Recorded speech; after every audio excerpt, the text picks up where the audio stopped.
नमस्कार दोस्तों, शुरू करते हैं आज का सेशन। बहुत स्पीड में इसको हम कवर करने वाले हैं क्योंकि अब टाइम बचा नहीं है। परीक्षा की घड़ी नज़दीक आ चुकी है और आप सब, मैं उम्मीद करता हूँ, बहुत दमदारी से तैयारी कर रहे होंगे। टॉपिक देखो भाई, GS6 का हमारा UPPSC GS6 का टॉपिक नंबर 4 है investment in UP. Investment in UP की बात करेंगे। यूपी में क्या माहौल बना रखा है इन्वेस्टमेंट के लिए, उस पर चर्चा होने वाली है। और यूपी गवर्नमेंट ने क्या क्या इस पर दमदार इनिशिएटिव्स लिए हैं, उस पर भी हम दिल खोलकर बात करने वाले। तो शुरू करते हैं। पहले झांकी दिखा देते हैं यूपी की कि यूपी की कहानी क्या है। भाई, उत्तर प्रदेश में इन्वेस्टमेंट का पोटेंशियल और डेवलपमेंट ओवरव्यू देख रहे हैं हम यहाँ पर। तो उत्तर प्रदेश की सबसे खास बात चीज है most promising state in terms of economic and investment opportunity due to, मतलब यहाँ पर इतना बेहतरीन प्लेटफॉर्म है, मतलब लार्ज कंज्यूमर बेस है, क्योंकि भाई बहुत ही पॉपुलस स्टेट है, स्ट्रैटेजिक लोकेशंस है यहाँ पर, रिसोर्स रिचनेस है एंड इम्प्रूविंग इंफ्रास्ट्रक्चर, मतलब इंफ्रास्ट्रक्चर भी इम्प्रूव हो रहा है। कई सारे एक्सप्रेस वे है, जेवर एयरपोर्ट की बात है। तो इस तरीके से आप इंट्रोडक्शन दे सकते हैं इन्वेस्टमेंट के बारे में। और एक और खास चीज यहाँ पर, एक इनका जो वेब पोर्टल है इन्वेस्ट अप यूपी, ठीक है, इन्वेस्ट इन यूपी। तो इस तरीके से जो वेब पोर्टल वगैरह बना रखा है, वेबसाइट है, उस पर भी आप चीजों को एक बार चाहे तो नजर डाल सकते हैं। की एरिया ऑफ इन्वेस्टमेंट, कहाँ कहाँ इन्वेस्टमेंट कर सकते हैं बड़े बड़े इन्वेस्टर्स, वो एरियाज क्या है। तो देखिए, इंफ्रास्ट्रक्चर में expressway like Purvanchal, Bundelkhand, Ganga expressway to improve connectivity, ये कई सारे एक्सप्रेसवे हैं। तो यहाँ पर इन्वेस्टर लोगों को एक वो है ऑप्शन। इंडस्ट्रियल ग्रोथ की बात करें तो electronics, automobiles, food, textile with incentive under UP industrial policy 2022। देखो, यूपी की इंडस्ट्रियल पॉलिसी है 2022, उसने बहुत सारे इंसेंटिव्स दिए हैं इलेक्ट्रॉनिक्स, ऑटोमोबाइल, फूड, टेक्सटाइल में। तो इंडस्ट्रियल ग्रोथ यहाँ हुई है। तो इन एरियाज में इन्वेस्टर्स जो हैं वो दिमाग लगा सकते हैं अलग अलग इंडस्ट्रीज में। एग्रीकल्चर, एग्रो प्रोसेसिंग में इन्वेस्टर लोग दिमाग लगा सकते हैं। एग्री बिजनेस सेंटर यूपी में बने हैं, फूड प्रोसेसिंग यूनिट बनी है फॉर वैल्यू एडिशन के लिए। रिन्यूएबल एनर्जी में लोग इन्वेस्टमेंट कर सकते हैं यूपी में। Solar, wind projects encourage to support clean energy goals, मतलब एक्चुअली में यूपी में चल क्या रहा है उसके बारे में बात हो रही है। तो ये एरिया है जहां पर काम हो रहा है, तो और भी लोग इन्वेस्टमेंट कर सकते हैं। टूरिज्म, भाई टूरिज्म की कहानी तो एकदम शिफ्ट हुई है यूपी में। Schemes like UP tourism policy to promote religious and heritage tourism. आप खुद देख रहे होंगे अयोध्या में, अभी प्रयागराज में कुंभ में, तो अयोध्या की तरफ बहुत शिफ्ट हुआ है रिलीजियस टूरिज्म। तो यहां पर इस एरिया में गवर्नमेंट पॉलिसी भी बना रही है और लोग इस तरह में इन्वेस्टमेंट कर सकते हैं। आईटी एंड स्टार्टअप्स, इसकी भी बढ़ोतरी हुई है यूपी में। Incentive for IT park, startup incubator in Noida, Lucknow, Kanpur, मतलब हम साथ में ये भी देखते जा रहे हैं कि गवर्नमेंट जागी हुई है इस चीज के लिए। Health and education, increase investment plan to enhance health and education equality. तो ये सारी चीजें, हेल्थ एंड एजुकेशन, इन एरियाज में भी आप इन्वेस्टमेंट कर सकते हैं। अब most investment major investment policy initiative schemes, तो अब हम अलग अलग पॉलिसी इनिशिएटिव और स्कीम देखेंगे जो गवर्नमेंट वहां पर काम कर रही है। तो सबसे पहले अगर हम झांकी देखेंगे तो यूपी ग्लोबल इन्वेस्टर समिट की, ये समिट यहां पर हुआ यूपी में। अब इस समिट के समरी को हम देखेंगे तो इससे समझ में आएगा कि इन्वेस्टमेंट को लेकर यूपी कितना सीरियस है। Total investment proposal 33 lakh crore के यूपी में रहे। Major participating company Microsoft, Google, Adani group, Hiranandani group, ये मेजर ग्रुप रहे, आप इनको कोट कर सकते हो। International road show held in USA, UK, UAE, Singapore, other countries. बात वही हो गई ना, क्या कहता था अमेरिका, क्या हो तुम, अब यूपी बोल रहा है क्या है हम, ठीक है। तो ये यूएसए, यूके, यूएई, बड़े बड़े जो देश हैं, सिंगापुर से तो वैसे ही हमारी पूरी कंट्री को अच्छा खासा एफडीआई आता है। Objective, attract global and domestic investment in various sector, ये इसका ऑब्जेक्टिव था इस समिट का ऑब्जेक्टिव था। की focus sector, infrastructure, IT, renewable energy, manufacturing, logistic, startup. यहां तो वैसे ही हम ऊपर एरिया देखकर आए इन्वेस्टमेंट के। आउटकम देखो, चीजों को बहुत फास्ट करना है तभी होगा outcome. Boosted global investor confidence and positioned UP as a major investment hub. भाई इस तरह के बड़े बड़े समिट्स होंगे तो जाहिर सी बात है वर्ल्ड लेवल पर यूपी की एक अलग ही झांकी तस्वीर सामने आएगी। तो आप पोजीशन दिखा रहे हो अपनी यूपी की कि भाई हम किस स्तर पर आ गए, तो मेजर इन्वेस्टमेंट हब बन के उभरेगा। कुछ और पॉलिसी देखते हैं जो गवर्नमेंट ने बनाई है, गवर्नमेंट की और पॉलिसी इनिशिएटिव ऑब्जेक्टिव और उनके की हाइलाइट्स देखते हैं। गवर्नमेंट पॉलिसी हम यहाँ पर यूपी की देख रहे हैं, तो ये पॉलिसीज हम देखते हैं। कुछ industrial investment and employment policy 2022 के बारे में जाने। तो इसका ऑब्जेक्टिव क्या है, नाम ही देखो, industrial investment and employment policy. तो प्रमोट इंडस्ट्रियलाइजेशन, यूपी में इंडस्ट्रियलाइजेशन को बढ़ाने के लिए ये पॉलिसी बनी थी। और इसमें मेन जो फोकस किया जाता है वो लैंड सब्सिडी, क्योंकि इंडस्ट्री को स्थापित करने के लिए लैंड सबसे महंगी चीज होती है शुरुआत में। टैक्स में शुरुआती एग्जम्पशन दिए जाते हैं, हॉलीडेज बोलते हैं जिन्हें, टैक्स हॉलीडे बोला जाता है। और फास्टर क्लियरेंसेस, फटाफट एक सिंगल विंडो बनाकर इनको क्लियर करो, ये इंडस्ट्री स्थापित करें। इसके बहुत फायदे होते हैं, लोगों को रोजगार बहुत मिलता है। Aerospace and defence policy 2024 UP में बनी, एरोस्पेस एंड डिफेंस पॉलिसी। तो इसका जो ऑब्जेक्ट है वो अट्रैक्ट करना है ₹50,000 crore investment and 1 lakh job, 1 lakh jobs और 50,000 करोड़ का investment. Up to 80% land subsidy for foreign investor, foreign investors को भी, क्योंकि देखो एरोस्पेस की बात हो रही है तो अभी हमारा देश इसमें थोड़ा सा पीछे है, क्योंकि राफेल के लिए हमने दूसरी कंट्री से डील किया और भी बहुत सारे हम इसमें दूसरी कंट्रीज पर डिपेंडेंट है। तो फॉरेन इन्वेस्टर्स की बात हो रही है। और मेरे हिसाब से एरोस्पेस में हम तरक्की तभी कर पाएंगे जो ये बहुत तरह की रेवड़ी जो बांटनी पड़ रही है जनता को अट्रैक्ट करने के लिए, ये रेवेन्यू नेचर का एक्सपेंडिचर जो हो रहा है ना, उससे हम बड़े बड़े कैपिटल नेचर के एक्सपेंडिचर नहीं कर पा रहे। और अभी जो वर्ल्ड लेवल पे जो वॉर्स का सिनेरियो बन रहा है उसमें ऐसे ऐसे फाइटर प्लेन्स कंट्रीज के पास बन के तैयार हो गए हैं जिनकी जनरेशन्स बहुत आगे चले गई है। तो इस पर एक बड़े लेवल पे हमारे देश की जनता को भी सोचना पड़ेगा कि ताकत और शक्ति बढ़ाने के लिए ये छोटी मोटी रेवड़ियों के चक्कर में नहीं पड़ना, और सरकार को भी ये सोचना पड़ेगा कि भाई इन चीज़ों पर भी बड़े लेवल पे काम हो। खैर ये सारी चीज़ें हैं।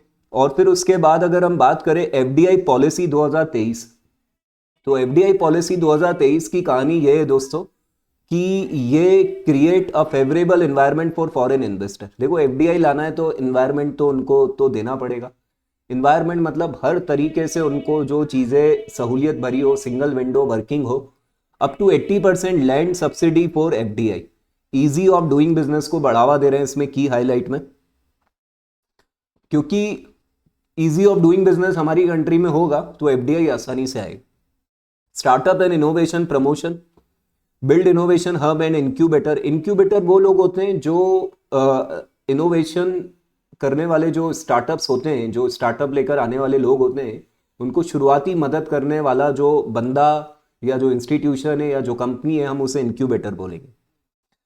100 incubator, 10,000 startups, 1 million square feet incubation space.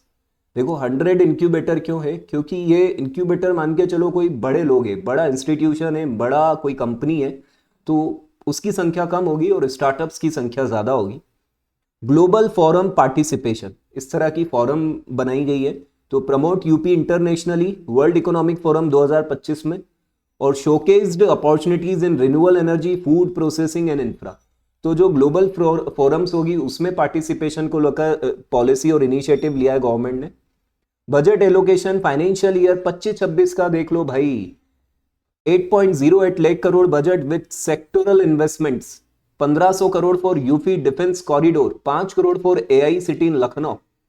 तो इस तरीके से बजट एलोकेशन फाइनेंशियल ईयर ये आप लिखकर आ सकते हो कि गवर्नमेंट यूपी गवर्नमेंट इन्वेस्टमेंट को लेकर कितनी जागरूक है। कुछ और पॉलिसी देखेंगे अलग अलग सेक्टर में, green energy and sustainability policy, solar policy 2022, solar policy 2022 ये बता रही है कि सोलर एनर्जी को लेकर भी काम हो रहा है। प्रमोट ग्रीन रिन्यूएबल एनर्जी इसका ऑब्जेक्टिव है या बेनिफिट है। सरकार ने क्या किया है, 22 gigawatt watt target by 2030, Adani green and renew power investment. ठीक है, रिन्यूएबल एनर्जी में जो इन्वेस्टमेंट हो रहा है, अडानी ग्रीन जैसी कंपनी जिसमें आ गई है।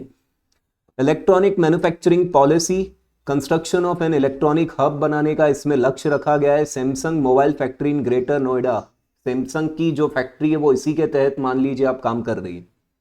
डिफेंस इंडस्ट्रियल कॉरिडोर, तो boosting defence manufacturing, DRDO HAL investment हो चुका है, 20,000 करोड़ टारगेट इन बुंदेलखंड, बुंदेलखंड को भी उभारने की बात हो रही है।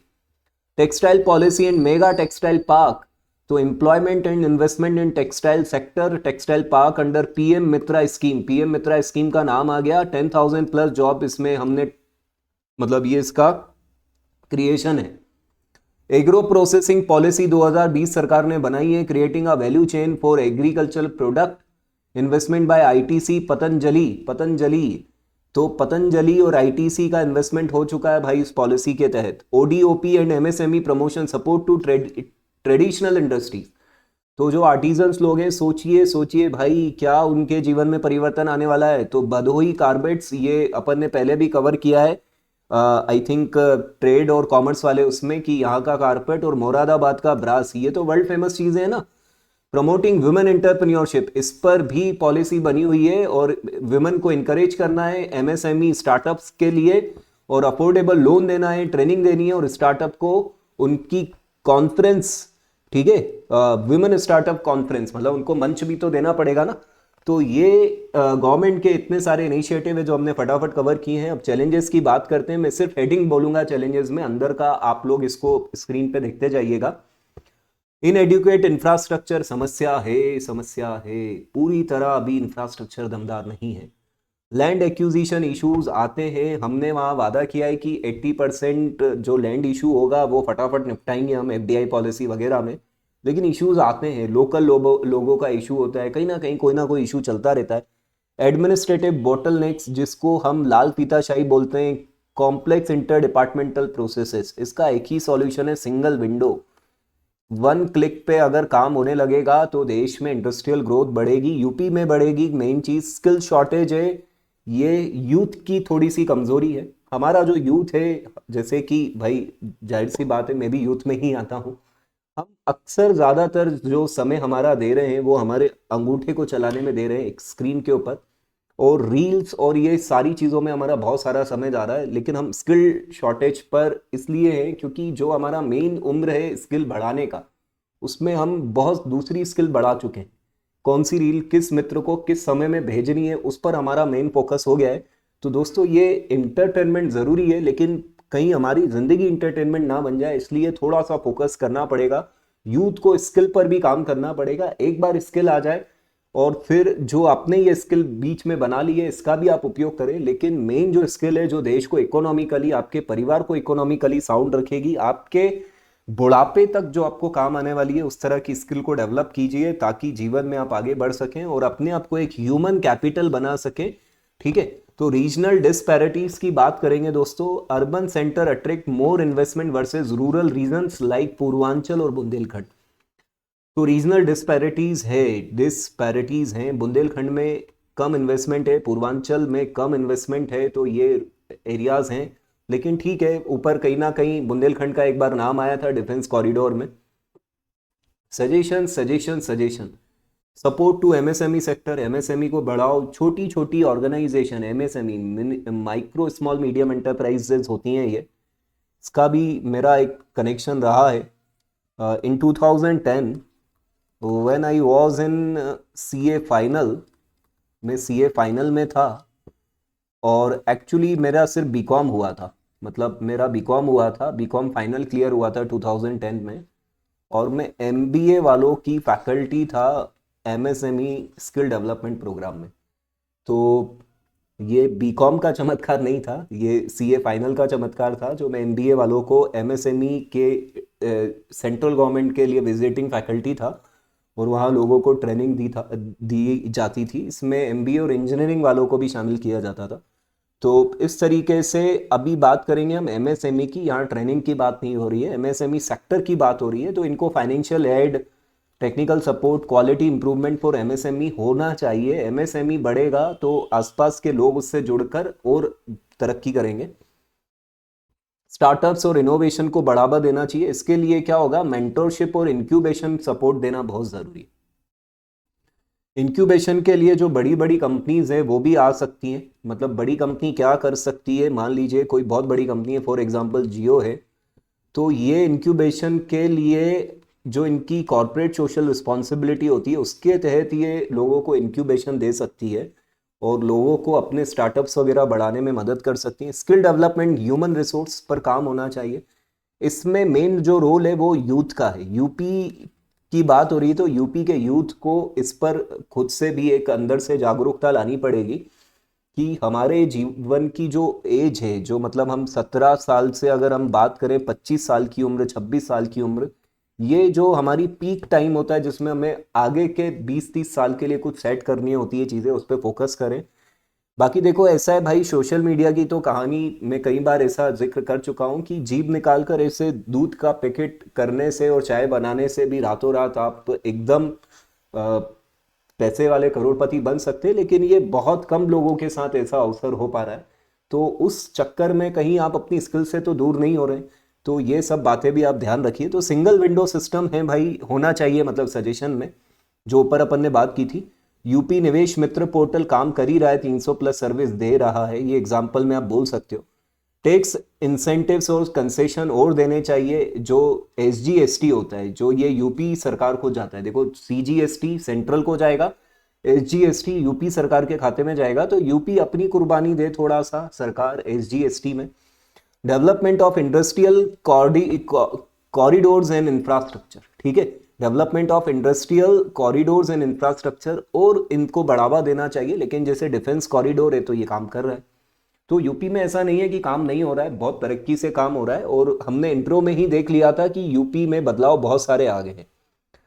अब एक और नया बदलाव देखते हैं भाई, जो है स्टेट ट्रांसफॉर्मेशन कमीशन। इसको आप कहीं कोट कर सकते हैं, इस पे कोई क्वेश्चन आए तो इस पे पूरा आपको लिखना पड़ेगा। इसका एस्टेब्लिशमेंट हुआ है सितंबर 2022 में। इसने प्लानिंग कमीशन जो थी उसको रिप्लेस किया एक तरीके से, यूपी की प्लानिंग कमीशन को। चेयरमैन है चीफ मिनिस्टर और वाइस चेयरमैन होंगे एक्सपर्ट नॉमिनेटेड बाय सीएम, जो भी सीएम नॉमिनेट करते हैं। इसका एक ही लक्ष्य है, $1 ट्रिलियन इकोनॉमी बनाना है 2030 तक। यूपी का लक्ष्य, तो यूपी इस लक्ष्य को पा भी सकता है भाई, जिस तरीके से यूपी में काम चल रहा है। और जो ये लोग लेक्चर्स देख रहे हैं वो भी जाके अधिकारी बनेंगे तो वो इसमें भी काम करेंगे, मुझे पूरा भरोसा है। इसका tenure 3 year extended by 2 year. इसके फंक्शंस देखते हैं, पॉलिसी फॉर्मेशन करना होता है यूपी के लिए, एक्सपर्ट कंसल्टेशन, मॉनिटरिंग, जो एसडीजी होते हैं, मतलब sustainable development goals, promoting PPP model, regional planning strategies. ये काम देख लो आप, मैं इनको वापस रिपीट कर देता हूं। देखो, पॉलिसी एनालिसिस करना, रोल ऑफ थिंक टैंक एक तरीके से ये, promoting the PPP model, data और टेक्निकल सपोर्ट देती है ये। डेटा और टेक्निकल सपोर्ट तो चाहिए ना, बिना इसके कुछ होगा दोस्तों, बिना इसके कुछ नहीं होगा। और innovation and development, innovation and development, innovation and development, तो इनोवेशन एंड डेवलपमेंट के लिए भी ये काम करेगी। Study implementation successful model from other states और कंट्रीज इन उत्तर प्रदेश, ठीक है। तो दूसरी कंट्री और स्टेट में जो बेंचमार्क मॉडल है, बेंचमार्क क्या होता है, जो बिल्कुल एकदम दमदार परफेक्ट चीज होती है ना। जैसे अगर मैं बात करूं बेंचमार्क की, तो बेंचमार्क मतलब ऐसे मान लो कि किसी भी चीज में एक कंपनी है जिसका काम बिल्कुल 100% बहुत बेहतरीन है, तो इसको दूसरे लोग अपना बेंचमार्क बना सेट कर सकते हैं कि हमें ऐसा लाइफ में बनना है। जैसे बच्चा बोलता है ना कि मैं बड़ा होके अपने पिताजी जैसा बनूंगा या ऐसा करूंगा, बड़े भाई जैसा ऐसा करूंगा, तो वो किसी ना किसी को बेंचमार्क सेट कर रहा है। तो यूपी इनोवेशन और मॉडल डेवलपमेंट में दूसरों को, सक्सेसफुल मॉडल को बेंचमार्क सेट करके आगे बढ़ सकता है। अब ये जो स्टेट ट्रांसफॉर्मेशन कमीशन है, स्टेट ट्रांसफॉर्मेशन कमीशन, अगर इसके मेंबर देखोगे तो chief secretary, financial secretary, industrial development commissioner और nominated expert from sector like energy, technology, agriculture, क्योंकि इनको लाना पड़ेगा भाई एक्सपर्ट्स को। बेनिफिट और इनका फोकस क्या है, जियोग्राफिकली टारगेटेड स्ट्रेटेजीज है, बुंदेलखंड और पूर्वांचल, क्योंकि ये पिछड़े हुए हैं, इनको वापस उभारने के लिए। ब्रिजिंग अर्बन रूरल गैप्स, जो डिस्पैरिटी है उसको खत्म करना है। Monitoring SDG through district wise indices, तो डिस्ट्रिक्ट, एक एक डिस्ट्रिक्ट पे फोकस करेंगे, तो जो एस्पिरेशनल डिस्ट्रिक्ट्स होंगे या जो पिछड़े होंगे उनको भी हम ऊपर लेकर आएंगे।